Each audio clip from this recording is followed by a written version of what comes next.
To look at many of our urban centers today is to look at how badly we've neglected the importance of urban planning. In Season 8 of Dayaw, we visit the old urban centers of Luzon to see how our ancestors maintained a sense of order. One that created spaces for communities, their economic and cultural activities, their daily lives. Indeed, the entire fabric of a solid, united community. This is Season 8 of Dayaw. Halina't dumayo, doon po sa amin.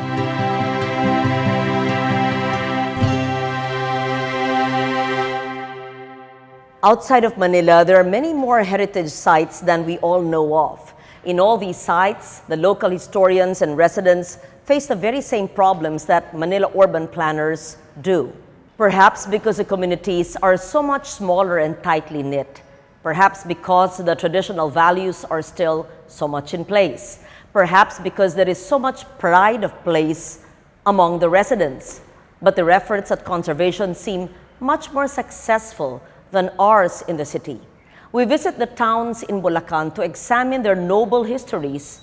We start in what is undoubtedly the most historically important of these towns, Malolos.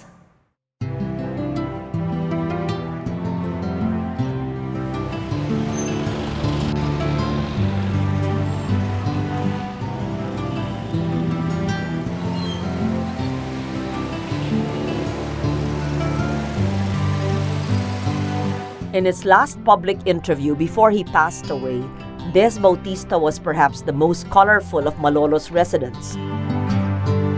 In his words, he introduced himself and his enduring passion for his hometown.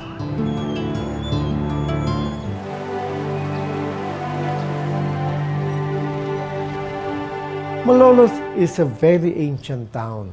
No? Bago dumating ang Kastila, ang first settlement was in what we call Pamarawan. No? Kasi it was the parking place of mga paraw. Paraw are Visayan boats. So, early on, people were already exporting or their products were being exported to China and Europe. No? These were beeswax from San Miguel. That's why it was called San Miguel de Mayumo. And then from the forest, we had lots of wood, no? Especially hardwood, no? Yung balayong, no?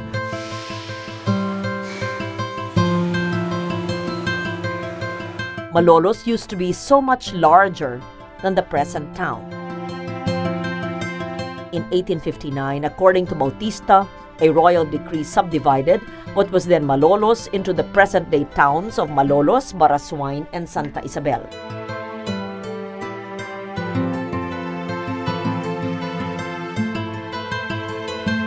But eventually, later on, in 1909 something, nag-file ng yung aking mga kamag-anak na igawing isang bayan uli in honor of the Malolos Republic.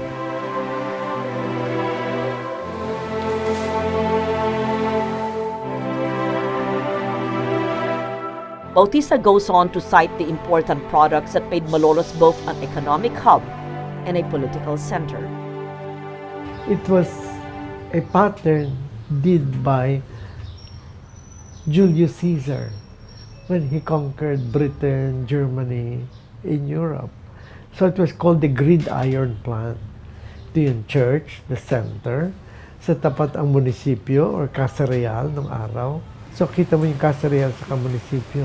Yung sa Spanish, yung sa American period. And then the church. May plaza sa gitna. Paligid on both sides ang the houses of the rich. Nakita mo maraming antigong bahay because of the export system. Of course, there was agriculture, no? That was the basis. But first we first went into indigo. Tapos nung na-invento na ang chemical na blue, we went into sugar, no? Doon yumaman ang mga what we call principalia. That's why Malolos became the richest town in central Luzon. That's why the Republic was made here.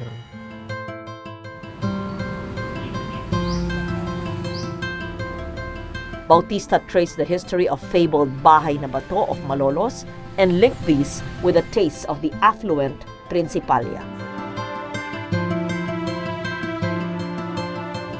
The natives who were descendants of Datus, no? Saka napangasawa ng mga Kastila at saka Incheck, no? So, yumaman na yumaman ng town. What happened was that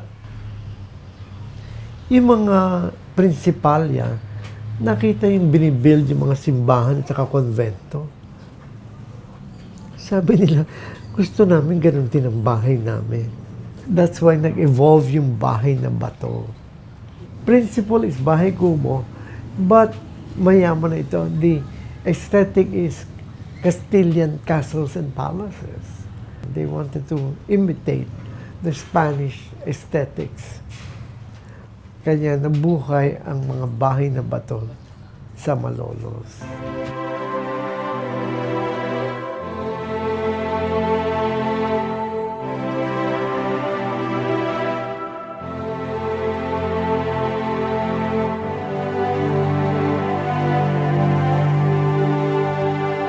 It was built by my great-great-grandmother on an old house nila.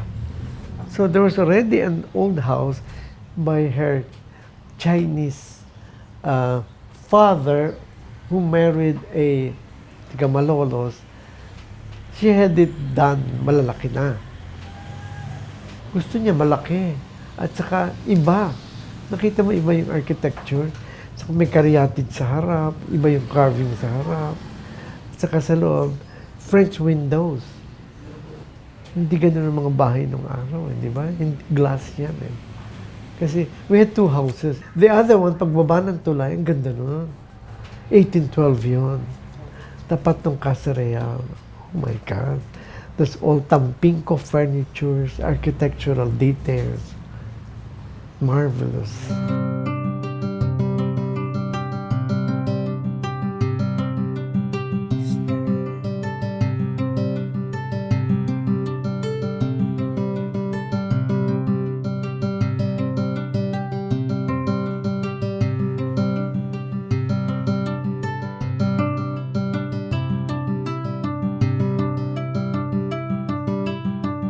The affluence and the sophistication of Malolos during the last decades of the 19th century birthed a community of thinkers, educators, and artists. It was community and an environment ripe and ready for the social reforms demanded by the women of Malolos and later, the political reforms of the Malolos Convention.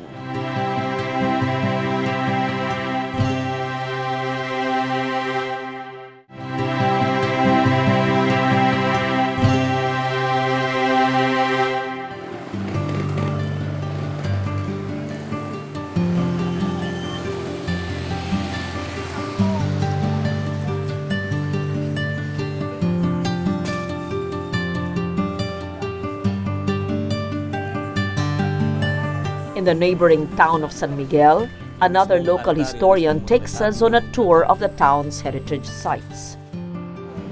Ang simbahan ng San Miguel ay nagsimulang itayo noong taong 1848 hanggang sa natapos ito ng 1879. Inabot ito ng 31 taon sa konstruksyon, 3 praile o 3 pari ang naghalinghinang gawin ito.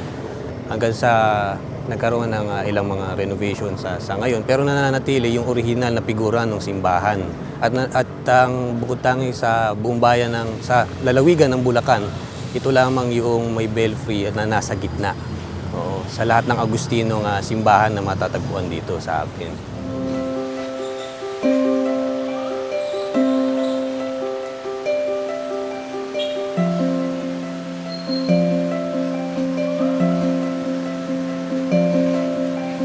So dito makikita ho ninyo itong mga kampana na ininstala ng mismo mga praile.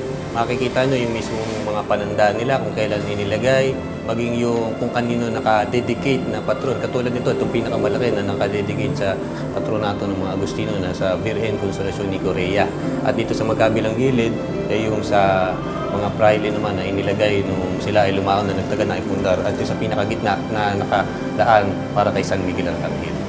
Original pa lahat ng kampana dito na makikita ninyo. At lahat ito ay ginagamit at gumagana pa.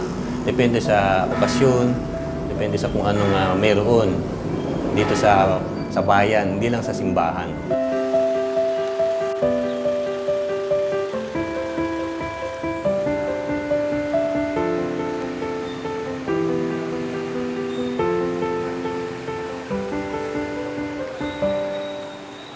So kung mapapansin nyo, itong munisipyo ay gawa sa ladrilo o mga tisa na ginawa siya sa loob ng 2 taon, yung 1873 to 1874 sa ilalim ng Gobernador Silio na si Don Marcelo Velayo Bernabe.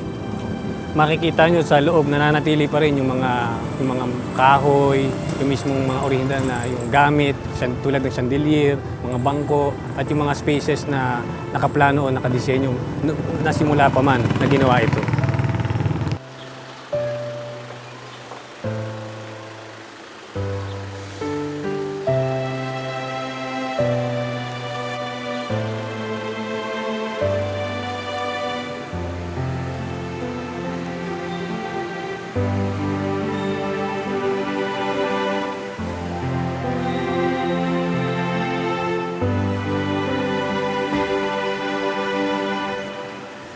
Liban sa simbahan, munisipyo, sa sementeryo ay yung mga villa o mga lumang bahay, mga monumento at gusali, mga estruktura na pinundar o itinayo nitong mga hasyendero na ito na makikita mo yung refleksyon, yung malalim na refleksyon nung kung sino, kung ano sila, yung naging estado nila sa buhay, kung yung kanilang impluwensya, yung kapangyarihan.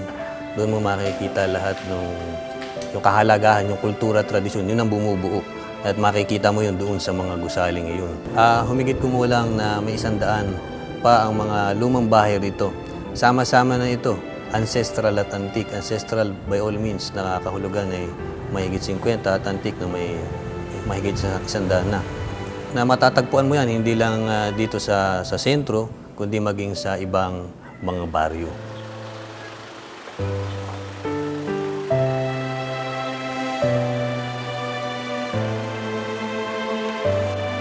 Ay sa ngayon, yan ang sinisikap ng pamahalang bayan ng San Miguel, yung magkaroon at mahikayat itong mga kabataan nga, lalo na ang modern generation, ng mga millennial, ika nga, na matutong tumingin, balikan yung kanilang pinanggalingan. Kasi yan ang isang bagay na kulang na dapat bigyan, pag-ukulan. Oo. Hindi lang ng isa, kundi ng bawat isa. Sumasalamin. Yan ang ugat, ang nananatiling ugat, ang pinakamatibay na pundasyon, yung iyong pinagmulan. Kaya dapat marunong kang tumingin sa iyong pinanggalingan.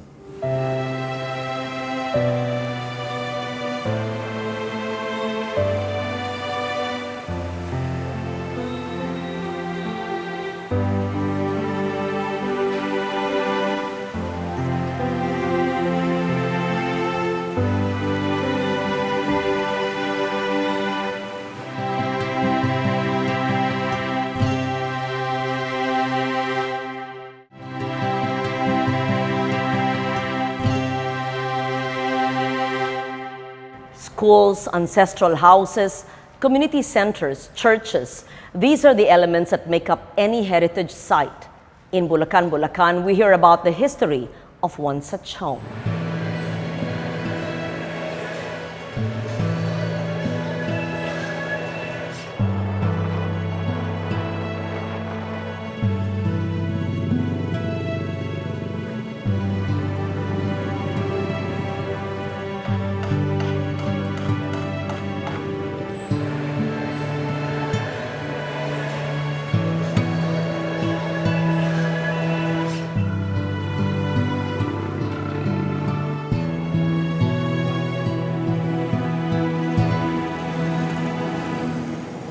Itong bahay na ito ay pinagawa ni Don Jacinto Icasiano.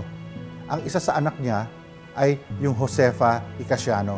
Yung Josefa Icasiano ang napangasawa ni Colonel Vicente Enriquez. At dito sila tumira. Si Colonel Vicente Enriquez, nung lumaban sa Tirad Pass, was 19 years old, magbe-20 anyos, na aide-camp ni General Gregorio del Pilar at survivor of Tirad Pass. Isa sa nabuhay sa Tirad Pass. Walo yung nabuhay doon eh. Isa yung lolo.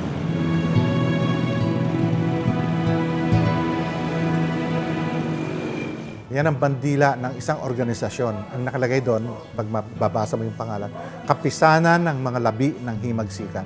Meaning, the remnants of the revolution, the survivors of the revolution. Nagsama-sama sila.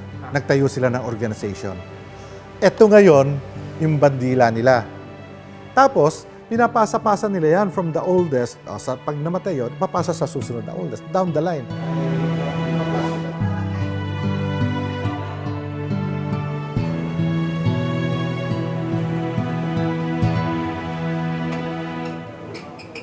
Ang estimate namin, mga 1860s eh.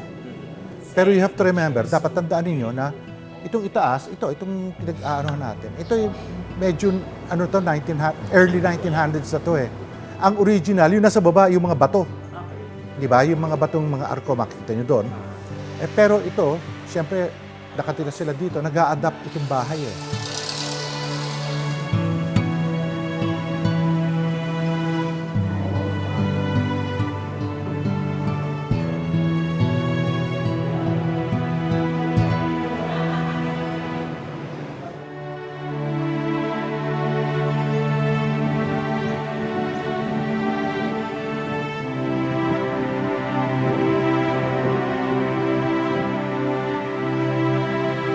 The Gabaldon School prototype is an important feature of the Philippine educational system. Designed by architect and administrator Isauro Gabaldon, the buildings incorporated many features of traditional Philippine architecture. One such extant building still survives and is still in use today in Bulacan, Bulacan. Ang Gabaldon Building ng General Gregorio del Pilar Elementary School ay itinayo noong taong 1908. So, mula noon, nagkaroon na ng daloy ng karunungan sa mga bata simula 1908 hanggang ngayon 2019. Nung ito po ay itinayo, ang Gabaldon Building po ay talagang puro ang pagkakagawa na ibig sabihin ay puro kahoy at isinunod po sa standard ng Amerika kung saan ang kanyang shape ay parang letter U na kung saan po ay tanawan at labasan ng mga iba't ibang pintuan. Kaya po sa ilalim na ito, makikita natin na mayroon itong silong na kung saan ito pala ay daluyan ng hangin para mag-circulate yung hangin papunta at palabas ng classroom.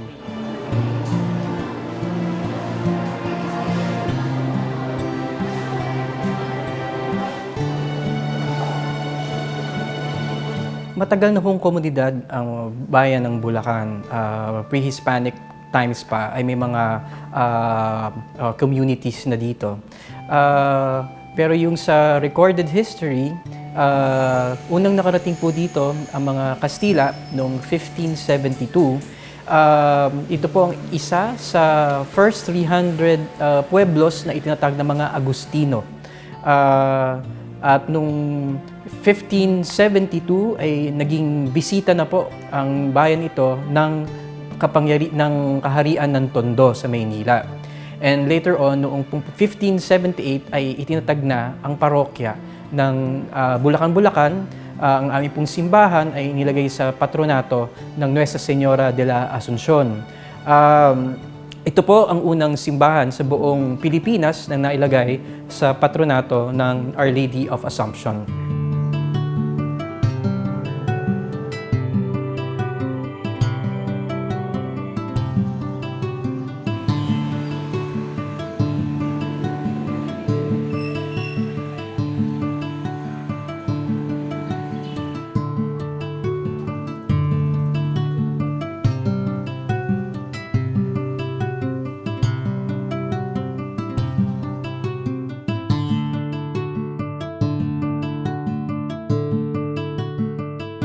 Meron tayong kasabihan na hindi makakarating sa patutunguhan kung hindi ka lilingon sa iyong pinanggalingan.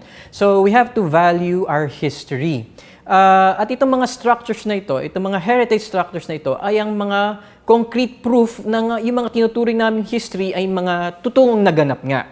For example, pag sinasabi namin dito sa bahay ng Bulacan ipinanganak si Marcelo H. Del Pilar, ay may maituturo kaming lugar na dito nga sa lugar na ito, dito siya ipinanganak.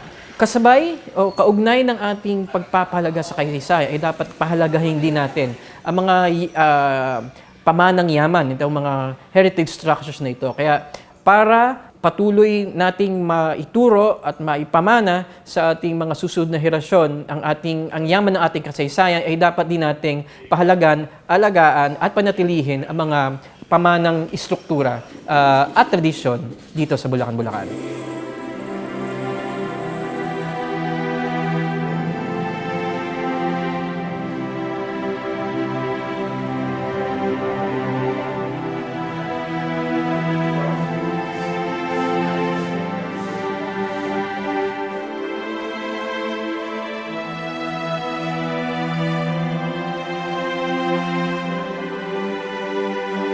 There is much more to the built heritage of Bulacan than just a community's collective memory.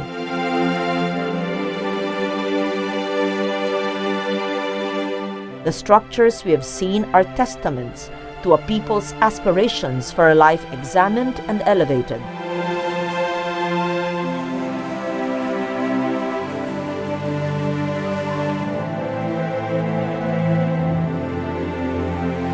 As we have seen, buildings are more than just structures. They can be embodiments of a community's noblest dreams for education and for social change.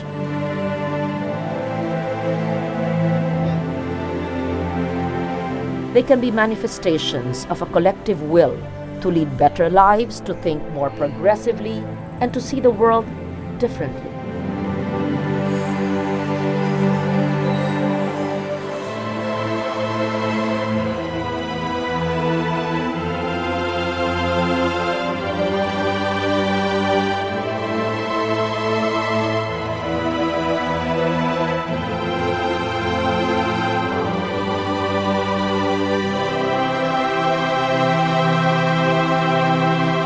In our own times, these heritage structures show us what our forefathers valued and fought for, the same things that we should value and preserve as we continually define in our times and on our own terms what is truly Dayaw, our knowledge, our pride.